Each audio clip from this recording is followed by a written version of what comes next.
Hey, we are back on the Real Deal Landman Show. This is a very special episode. It is. Because we are live in Drew Hopkins' personal studio. This is, I mean, if you look around you, like, what is this scream besides opulence? Like, this is Landman Opulence 101, right? I don't even know what opulence means, to be honest.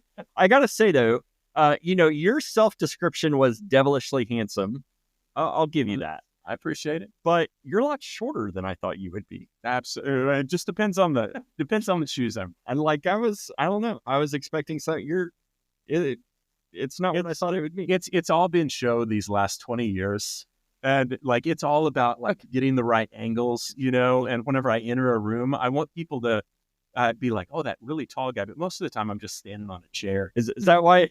Is that why when you walk in a room, you're like, oh, no need to get up. Yeah, don't get up. Don't get up. Don't get up. Like, yeah.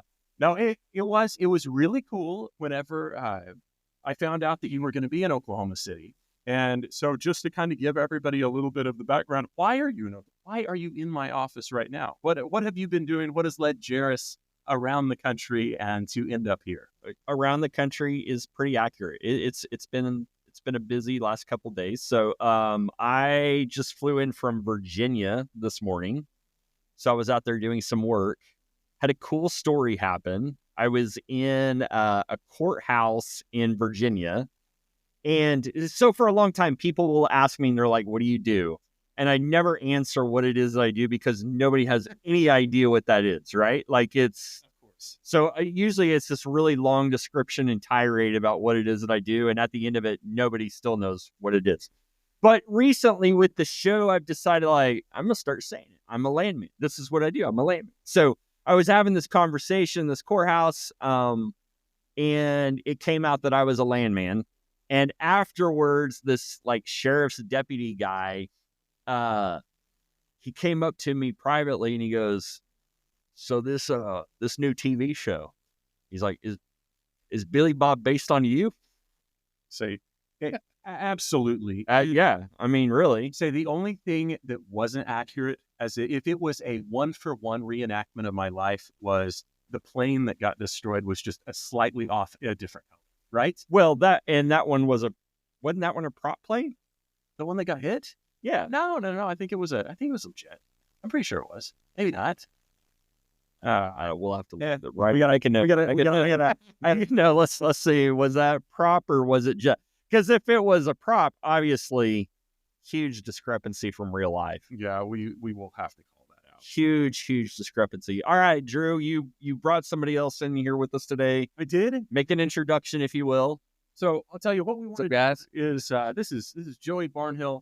I've known Joey for quite a few years now. Joey spent time at Chesapeake, as we all did, as so many of us did in the industry. True. As my dad would say, you can't swing a dead cat without hitting somebody who worked at Chesapeake. Good point. Yep. It's very accurate. But worked at Chesapeake for a while, did appraisals for a long time, and now he's a broker at Jack Fork Land here in Oklahoma City. I thought Joey would be a good one to come on because he's always been really vibrant, really pro, the landman background, comes from that landman family of your father. Correct. Was landman, and even a tie to our last guest of Larry. You've got like a 6 degrees of separation. We do. Like this is the Kevin Bacon. Larry Kosho is the Kevin Bacon of our show. And so your father was Larry's boss. Correct. Is that right? Yes. The Monty Barnhill that was referenced, that Larry said, that is them. Gave Larry his Crown Vic to go drive 80,000 miles in a single year. I'm still fact checking that one, but yeah, 80,000 miles in a year. So that was your dad. That was my father. That I guess brought everybody in a meeting, asked everybody who's familiar with farms, who's been around farming. Larry raises his hand. You're my surface landman. So yeah, that's him, man. So So Joey, is your family like originally Oklahoma, or where do you guys come from? So yeah, my dad, born and bred, lived in Oklahoma City his entire life. Actually grew up just, I should say, east of Bishop McGinnis, Okay. kind of that neighborhood over there. My mother's from all over the place. Let's see, Michigan, Alabama, and then Ardmore. So yeah, Very cool. yeah, man. All your key states. All Yeah. Michigan, Alabama, and Ardmore. And Ardmore. All go together. Wherever Uniroyal Tire went, that's where my mom went. So yeah. Okay.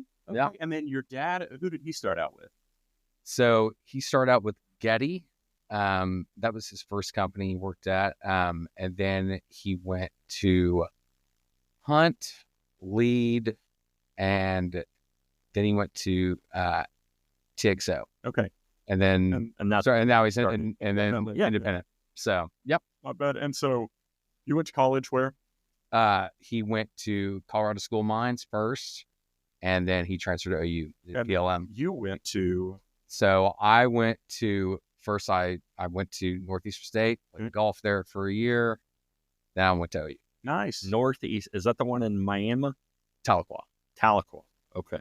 Common Okay. misconception. A lot of floating the river. Yeah. In Tahlequah. Yeah. A lot of floating the river in Tahlequah. So you moved to Oklahoma City, and was it being raised in that environment that kind of drew you to be able to get into kind of the land profession?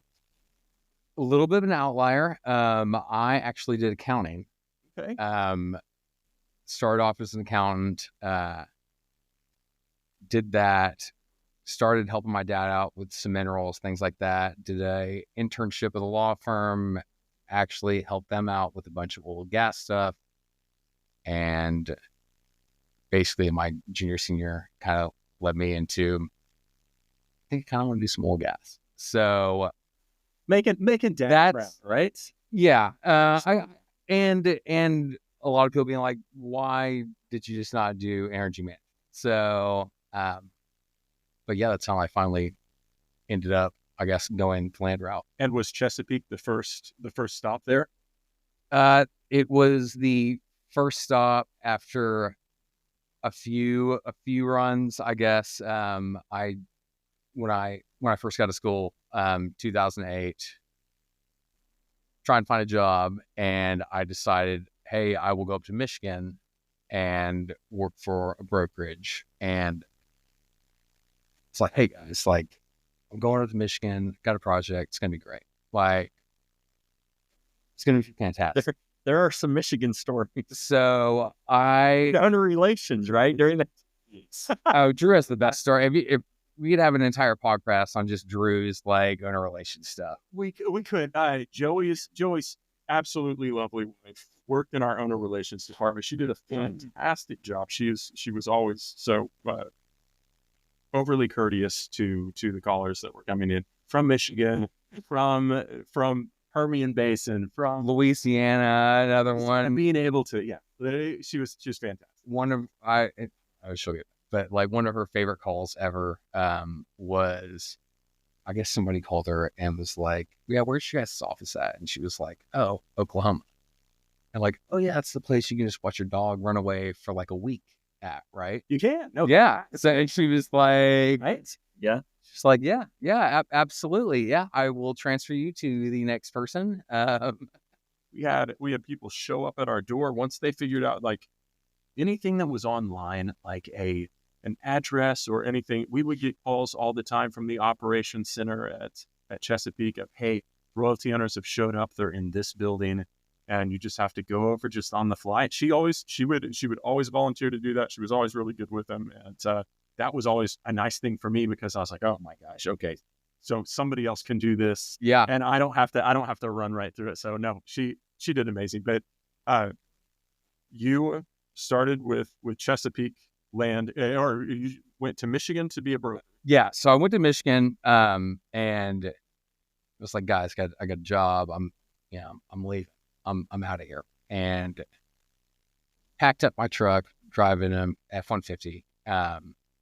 Packed up my truck with everything I owned, like TV, PlayStation, like everything. I got everything a guy that would need that's like 22 years old.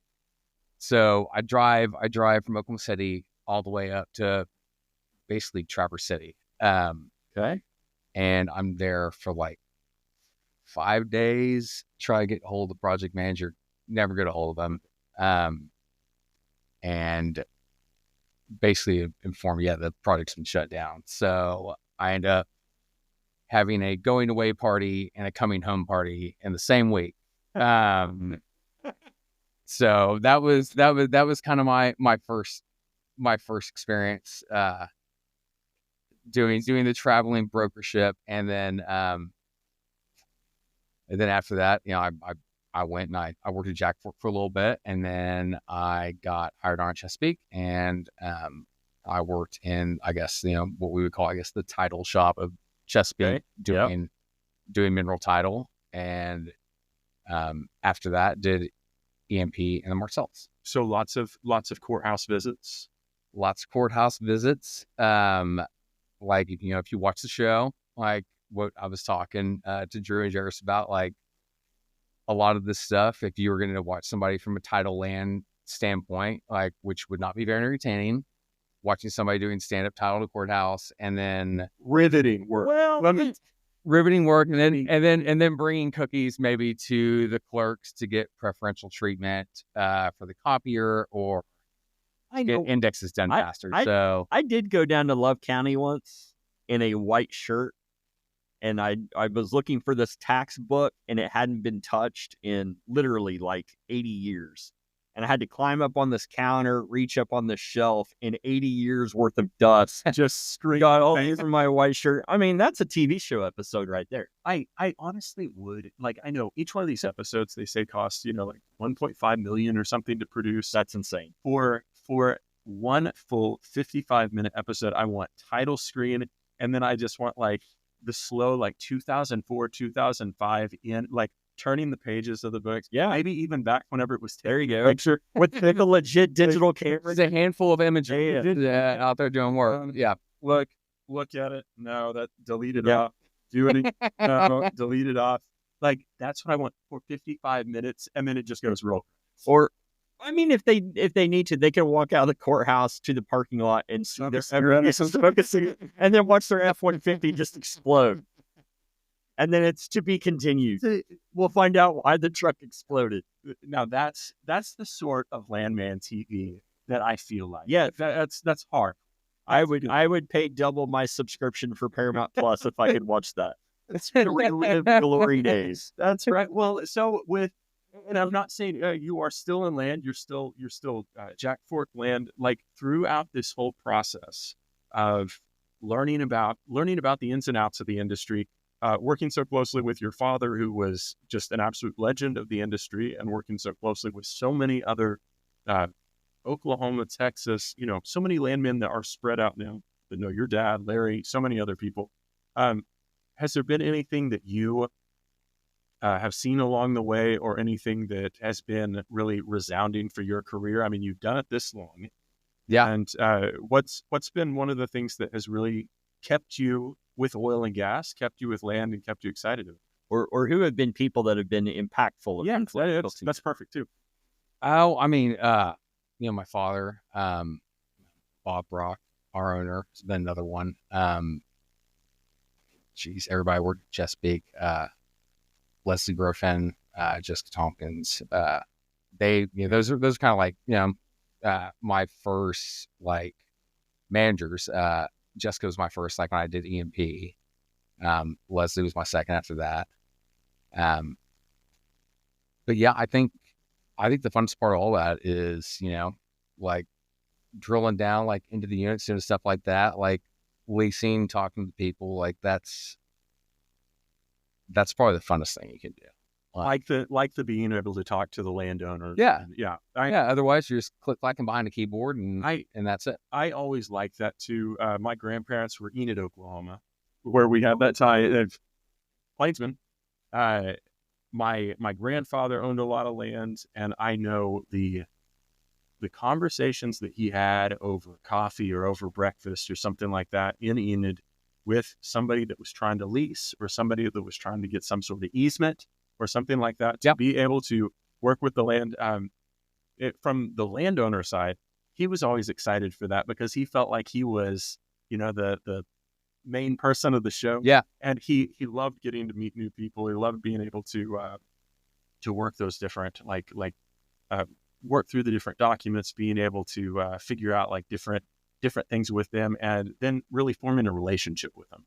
That was the main thing. And so I know it's depicted in all different ways. I know on the show it's going to be depicted all different ways, but it's a huge part of the business. Right. I mean, I haven't dealt with like the cartel side of things or anything like that, but give it some time. Give it some time. But there's all sorts of crazy fun, like people you just meet, like it could be just a royalty owner calling about a check or something like that, and man, they will go full-blown story into how their mom and dad or somebody in their family was related to the mafia, and then there's tomato cans buried like in this backyard or something, old car trunk, like, and you're looking at the phone, you're like, man, we've been on the phone for quite a while here. But I will sit and keep listening. But yeah, there's just people from all sorts of walks of life, and it's interesting, man. I mean, there's never a dull day talking to landowners. That's exactly, or anything like that. That's exactly right. No two are the same for sure, and it's part of the business that I think is the biggest draw and the biggest, like, the stories that Jerris and I have been able to share with each other and everything. It's definitely joy. So, did you go to RE Plus? I did. Yeah. So, for those who haven't been, what was your impression of RE Plus? Great show. It is a trade show. Yeah. You will find everything there, from the solar panels that go on the solar sites to the bolts that go onto the solar panels that go on the sites. What about the size of it? Huge. Yeah. Massive. People from all walks of life. Like it's actually kind of tiered out, I guess. It's like there's like a level up here that's like the highest level, I guess you can pay for it. There's the mid-level where everybody's at, kind of trade show walking around, and there's like a lower level, and these things are like, they're bigger than Nape sometimes. Like when it's just it's in Anaheim. It was in Anaheim this year. Nice. It's been in Vegas. Yeah, Vegas, Anaheim. It's like 30,000+ that show up. And like all the the booths with all the tech and stuff like that's going on. So, like, obviously talking about Chesapeake, the double-decker Chesapeake booth. I remember it. Yeah, it would look like a lemonade stand at RE Plus. Yeah, you have complete build outs of houses, things like that. I mean, it is. It's pretty insane. Yeah, it's awesome. It's cool. And so it could be all for a battery, like that could be it. Yeah, like that could be it. Like, so you were there for Jackport? Yeah, we went down there, hung out, met some people, met with a few clients down there. So, but the scale and size of that trade show is enormous. Like it's massive, and it's another place too where you kind of are like talk to somebody, you're like, well, I'm a landman. They're like, well, what do you do? Right. We kind of have to put it in layman's terms, like we secure the land, like, but they more or less understand, like, we deal with the underwriting, like to deal with the risk mitigation side of things, like before you put your solar side in, to ensure there's no way that somebody can come and just bulldoze the entire thing out. So absolutely. So yeah. Does Jackport go to Nape too? We do. For the show's sake, I want to be like, I wonder if they're going to show some Nape convention on the show, and I'm like, absolutely not. I know that. Like it's not worth saying. But as far as landmen go, like, I feel like Billy Bob should make an appearance. He should. Yeah. I could see Monty Miller walking around the Nape type deal. I don't know that I see Tommy Norris at Nape. No, yeah, I don't know. He doesn't fit. Tommy Norris would be recognizable, though. If he would stand out. Like Monty Morris would maybe just kind of, he would fit in. There's 1,000 maybe more. No, there are. So what would you say you have in common with Billy Bob's character? Oh, well, this is G-rated, so probably maybe his mouth on some situations. Okay. But And his that's an excellent way of putting that. what did he say in episode 2? He was like, I gave up drinking. And got one cracked for the show. You give me 6 Michelob Ultras and you give me 6 whiskeys, and let's see if you can tell the difference. Yeah, that might be it. Yeah, that's too funny. So what do you? So as we kind of shift to the show, what are your thoughts so far? What was your expectation whenever you heard it was coming out? And 3 episodes in, what do you think about it? Like seeing the cast first off, like Billy Bob Thornton, John Hamm, Demi Moore, Michael Pena, R.I.P. It's kind of one I was sad about because he's an awesome actor. Very bummed out when that happened, by the way. Cooper was too. Yeah, very bummed. Entire crew. So, but yeah, I mean, like, and the thing I think is that, there's like an opportunity here. Like we're just on like kind of the Billy Bob side of things. Yeah. There's an opportunity to explore every one of these characters. We barely, I mean, even just the Monty character is super interesting to me to kind of see behind that whole situation where that would lead. So I don't know, maybe Taylor Sheridan's thinking that's something for like additional seasons, but I think after watching Billy Bob Thornton and Goliath, how good he is in that. I mean, this is just, he's made for this role. I agree with you. Definitely agree with you. And like the thing that we've talked about before on this, and it's fun. Like it's super, super fun to look each week. And like Monday morning and Tuesday morning, how cool is it that like on LinkedIn and on everything else, we see so many posts about like our profession. And we've got extremes going on right now in terms of like what people like. Oh, it's love it or hate it type deal. But I mean, that's the world that we're living in right now. Like nobody is there's no one in the middle. Yeah. Everybody's one side or the other. Absolutely polarization. And so I'm pointing people out most of the time. I remember I will read the LinkedIn messages. Yeah. Not reading them this show because people are going to know exactly who it is. But it's the same people that said after the show 1 and 2, there were so many people that were so mad, like so big mad about showing the profession in this light. And then the second that Billy Bob Thornton has this long deal about like, how many shares did you see of that windmill speech, which we've got? He says, our whole lives depend on it. Hell, it's in everything. It's in the roads. It's on the wheels of every car ever made. Tennis rackets, a lipstick, refrigerator, antihistamines, pretty much anything plastic. Now, okay, so at this point, now Jerris is saluting this. Well, okay, so whatever goo gone you can't get off your walls. Guess what? That's straight up petroleum product. Like, how much have we heard? How much have you heard that exact same? Like, I would love to know whenever they were writing that, who they were pulling from. Because that is like lifted straight from what we heard so many times. Yeah, absolutely.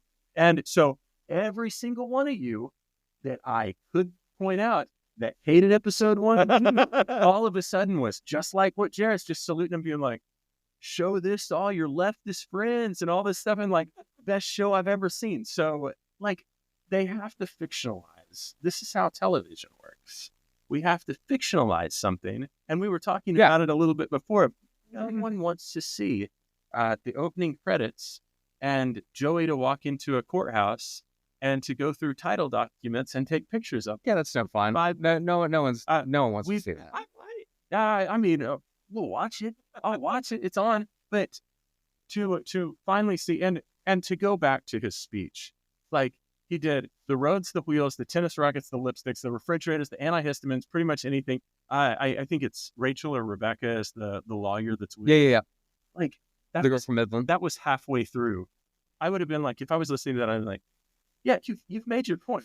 You got it. And you just said all this in the truck. yeah, you said it in the truck. It's like your cell phones, your artificial heart valves, any kind of clothing that's not made of animal or plant fiber, soap, hand lotion, garbage bags, fishing boats. The fishing boat, The boat, yeah. that was a little bit out of the spectrum. I wasn't ready for the fishing boat, but I was like, I mean, all right, that's fine too. But it goes to show, like, they're giving that good side. They gave a great side of the wind turbines. Yeah. They're talking about solar. Absolutely. I like that. I thought that was really well done, and that has revitalized that was genius. space. I didn't see any American Petroleum Institute commercials this time, which maybe it was just the first couple episodes was what they had paid for. I'm all about the education in the industry. I'm all about that. Yep. I want people to be educated, but I also have heard, like, there's been more people, and this could be totally wrong. I've heard more people have Googled what a landman is, has signed up to like either take courses or become to try to become a landman. The club is getting lots of inquiries. Yeah, which, how cool is that? Yeah, no, it is. How stinking cool is it? I absolutely love it. Yeah, it's a pretty cool deal. So, yeah, what do you think?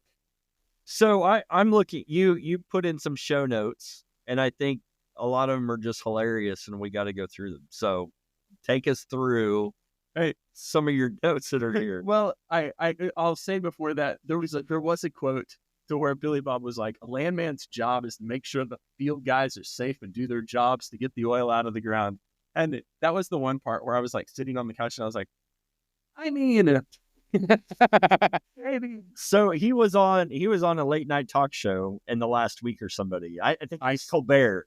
And he was asking, what is tell us what a landman does. And he's like, well, he's basically the guy between the CEO and the field guys and telling them what to do and making sure that all the operations are handled. They're like, yeah.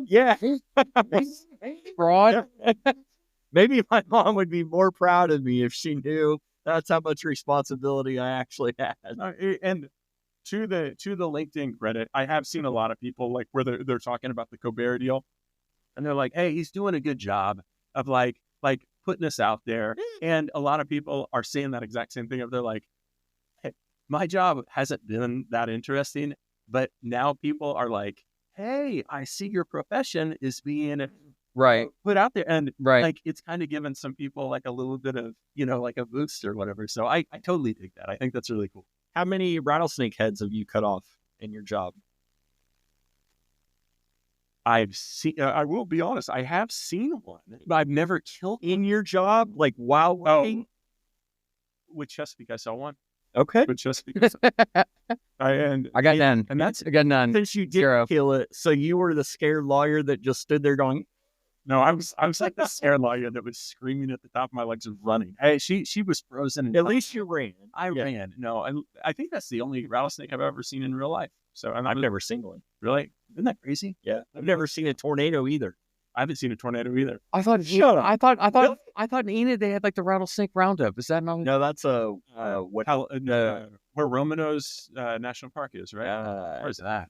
There's two of them that I can think of. I know that's a state away. Like Winoka, do they have one? I don't know. We're gonna and then stop this. And this is gonna be like a 25-minute discussion that we're gonna take off.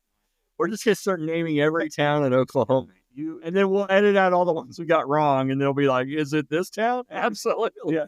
Smartest guys in the book. That's the one. No, everybody tunes in for that whole review, and all we do is talk rattlesnake roundup. Yeah. So yeah.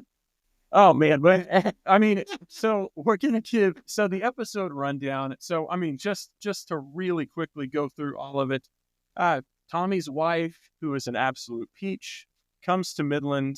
Allie Lorder, man.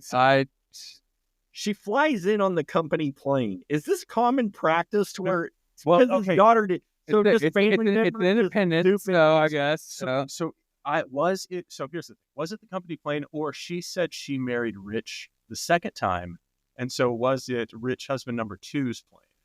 Because it could have been. The daughter got to ride in though on a private. This is the second 25 minutes. No, for sure. No, I will. If we want to do a 5-hour episode of this, we can, because meticulous notes is what I take. Yes. Okay. whenever I do Yeah. this. No, seriously. So Cooper, the son, he doesn't want to see her. The daughter's super happy because they're basically Good actor, by the way. Him. He's good. He's good. He's been in a lot of stuff. He's a good actor. He's no Michael Pena, but he's growing on. No. So Cooper, he's at his bunk. He's at the bunk houses, and he gets jumped by the cousins of the guys that he brutally murdered. Did work. Which, you know, they he had nothing to do with that, but they obviously are holding a grudge. And then all of a sudden, we're like, Very upset. Cooper is he's now showing the talents that he gained, and that is absolute MMA domination. Yeah, I no clue that my boy wrestled at Texas Tech. You know, So, grappling dudes. completely just outs one guy, has a gun pointed at him, doesn't care, just goes for it. Now it turns out that's going to be his new team. So, and I'm the prediction meter. If we put that up, who does the guy producing this whole thing? What? The producer that we've got. Lonnie. Lonnie. Oh, Lonnie. Okay. If you just, I thought you were talking about the Landman TV. You're talking about our producer. well, yeah, I'm saying, Yeah. I was ready to throw Taylor Sheridan out there. So No, you're talking about the podcast. If right up in the corner, Lonnie, if you put up a thing on the prediction notice, my prediction notice is they hate him right now, and we're talking about Cooper's group. Cooper is going to get in a situation later in the season he's gonna save everyone. to where, well, you said so he will save everyone. I think it's the other way. I think his life will be in danger, and it's these guys that are going to come through and save him because Okay. we got friction. Right now. We got a lot of friction. Typically, when a gun is drawn on somebody, you would say there's friction. There's, just, I don't know. I hate to see it. Yeah, I hate to see that. Okay, I do have another bone to pick about. So, ex-wife comes to town. They go out for a nice family lunch deal. The country club. Midland Country Club. Yeah. Definitely not Midland Country Club, by the way. In the summer, mind you. Does anybody voluntarily eat outside in the summer in Midland? No. And the other thing, discrepancy. I've been there and I haven't done it. The discrepancy alert that I would say is even laying by the pool. Fine to lay by the pool, but the fact that you are not absolutely drenched in sweat, Right. and people can say it's a dry heat or whatever. Yeah, it's a crazy heat. Drenched in sweat, followed by a slight muddy film from the haboob that blew in after you were soaked in sweat. That's right. No, for sure. Not to nitpick. Right. Not to nitpick. No, but that's a very good point. Very good point. Okay. We've got the new crew, ex-wife Angela and Ainsley. They're tired of not being embarrassing to Billy Bob, and so they decide to immediately start drinking. And that's just unfortunately for Monty, it's on his bill, and unfortunately for the Midland Country Club, they're serving someone underage. But now, By the way, Monty got that phone back without a scratch on it. after he threw it, you're right. If you I noticed bet he that. has a whole drawer of He definitely. because No scratch on that tape point. when he threw it. Like he like Nah, that was just Yeah. It's like throwing a coffee cup he's, out there. right. All right. He's got a whole drawer of them. So we that kind of led us to that part in the show where we got to the windmills. We got to Rebecca is the lawyer. That's right. And so Rebecca is, and I can't tell if Rebecca is pushed to be a love interest or like, I think with Billy Bob as a role, I don't know that he has any age restrictions on her. I can't put anything out of the question with that guy, man. Yeah. Like it's I think Dale deserves some love. I adore Dale. Dale deserves happiness above all else. Dale you know? and the engineer and the lawyer. Why not? just what's the lawyer's name? Because Rebecca. the the guy, the older guy. the guy living in the house. Alan, old lawyer. Those are good scenes with him and that whole sitch. And showing restraint. Yes. It definitely, yes, for sure. Cooper, the son, he goes to the house, kind of against better wishes, maybe, to show respect for his fallen comrades that he was so very close to. And How did he attend Texas Tech and have zero spice tolerance on his food? Boy, that's a good question. That's a very good question. Think about it. I mean, throwing tortillas at the football game. Yeah. hot shots before tequila shots. No, And he can't take anything. can't take anything. And then that's another one of those that I don't understand where it's going to go. But it was Yeah. the ex of one of the guys that got it. Weird. Yeah, it was odd. We were crying on a shoulder here. Crying on his shoulder. It was a rough deal for him. I really hope that doesn't develop into a love interest angle. I feel. Yeah, let's just say we leave that one alone. It could be too, but It's weird. I don't know. We'll Knowing Taylor Sheridan, this could be subplot of season 2. There's no turn. It definitely could. They will absolutely. I mean, again, not spoiler alert, but if you're listening to this podcast, if we know insider information, but absolutely they will become a love interest and they will get. it's assured. We kick back to the pool. Funny scene of Billy Bob picks up his ex-wife, throws her in the pool. I like that. I thought that was funny. It was good. The daughter says she wants to live with him, not with the mom. The mom said earlier in the episode that she was only there for the day and she was going back, obviously too overserved at the country club to make that happen. So It's too many margaritas. They all- LA Larder. they all go back to the house, and then she goes full Varsity Blues #2, like sequel of Varsity Blues 20-something years later. We knew it was going to happen, didn't know it was going to happen, episode 3, but the vows of matrimony mean so very little. So very little. And, there's a lot of things that we worry about on the public persona on what they're going to think about the quote unquote patch. And I think it's fair to say that there are some people in the patch that do respect marital vows. And I'm one of them. I am too. I mean, you're As well. you're on wedding or marriage 3. You're on 2, and I'm on 4. But I mean, that's respect, is what that is. Don't say That is. That is. Don't say that. No. We have respect for our people. No, I just looked at it as, when we talked about the plane that she married for money the second time around, and evidently that guy's got some money to take care of her and the kids. But then he's expecting. I'm assuming a lot. He's expecting her on the jet, maybe his jet, to turn around and come back home. Probably hadn't received a text or anything. Maybe tracking the phone. I don't know. Sees that she's at the house where the daughter is, which is also the ex's house. You have thought a lot about this. There's not a lot of good that's going to come of that. And Angela, it's just like, throw it away all in a second, whatever. And Still love you. if these two crazy kids can't make it, I don't know who among us can. That's what I wanted to say. We've said it on the last couple episodes, and we'll say it multiple times more, is there's that level whenever you fictionalize anything. When you fictionalize anything, you're going to have to, every one of these guys, the showrunners, are looking to be able to say, what's going to inspire ratings? What's going to get us to our second season? What's going to get more eyes on the product? It is 1,000% evident that the wife and the daughter are put there for a specific purpose. Right. We might find out. We may find out. My hope is that he inspires both of them to become landmen, and they are both in the field at the next blowout. Okay. So all right. Prediction meter number 3. That's what I'm doing. So speaking of fictional liberties that are taken in these shows, just a heads up for people who are not familiar with the landman profession. The landman is usually not the one conferring with the CEO on whether or not to quote unquote kill the well.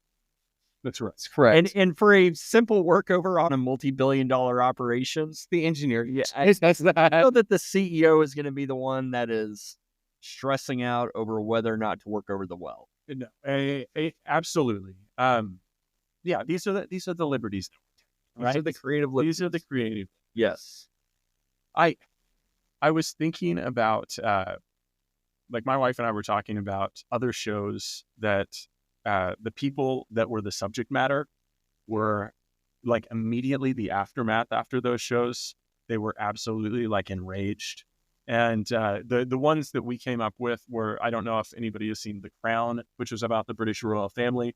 the British royal family was absolutely, they were like, no, thank you to all of this. Okay. And everybody was just like, oh, that's okay. Just calm down because we enjoy the show. Friday Night Lights, if you guys remember that one, that was, It's a good one, man. The show or the movie? Good one. The show. actual show. Yeah. So a lot of high school coaches nationwide, right after that started, came. I mean, they were fighting. They were like, this is not the experience that the kids have. This is not what's going on, on the field behind closed doors. Like they were very, very mad. A lot of good people come out of that. Too. I've had a lot of friends that work here in town in medical, and they were able to, whenever we checked with them, when Grey's Anatomy first came out, that was a really big deal. That was that one. Yeah, still is. It's still running. And they were like, still. Yes. Is it really? Making new still on. It's still on, man. Well, long stint. A very, very long lifetime. And that's one of those things of they fictionalized it because there's no people that are doing surgery in the same way that they're doing surgery. And also, and I say the people that I know here in town, they were like, oh my gosh, the unrealistic portrayal of like everybody in the doctor's office, everybody like dating everybody and all this stuff.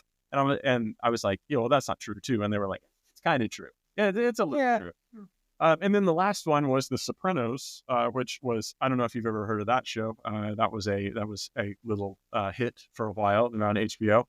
But it was all up in arms at the beginning of Italian Americans were like, this is an absolute, travesty that they are portraying. And that's pre-Twitter, stuff like that. Yeah. That's pre-Twitter was very open to being like, you'll enjoy it. We're showing it every week. Sure, The Wire would be causing waves as well with how that was done. Exactly. So I would end that by saying, do you think so far we're 3 episodes in? Is that right? Yeah. This is 3, and it's supposedly a 10 episode season. So we've got a little bit left, but as we're going right now, the trajectory, what do you give odds of it making a second season? So the insider info that I've heard is that everybody has signed on for 3 seasons. Okay, that's cool. I didn't know that. Now that doesn't necessarily mean that they'll make 3 seasons, right? Like, but I think that's at least the plan. That's cool. Yeah, I did not know that. It seems like his shows, he is able to do that, like with Taylor Sheridan. So, but like we talked about earlier, there's definitely an ability to explore a few of these different characters. So like I don't know, season 2 could be like a whole exploration of Monty Miller, like if that happens, which could totally be interesting. Or a resurrection of Michael Pena. They better do. You know how those shows do like throwback episodes? Really, yeah, really bums me out. Equals of Michael Pena. Even me and my dad were talking. He was even bummed about he just watched like what is it, A Million Miles Away, and he was just heartbroken by what had happened. He just vaporized, and it's like that was it.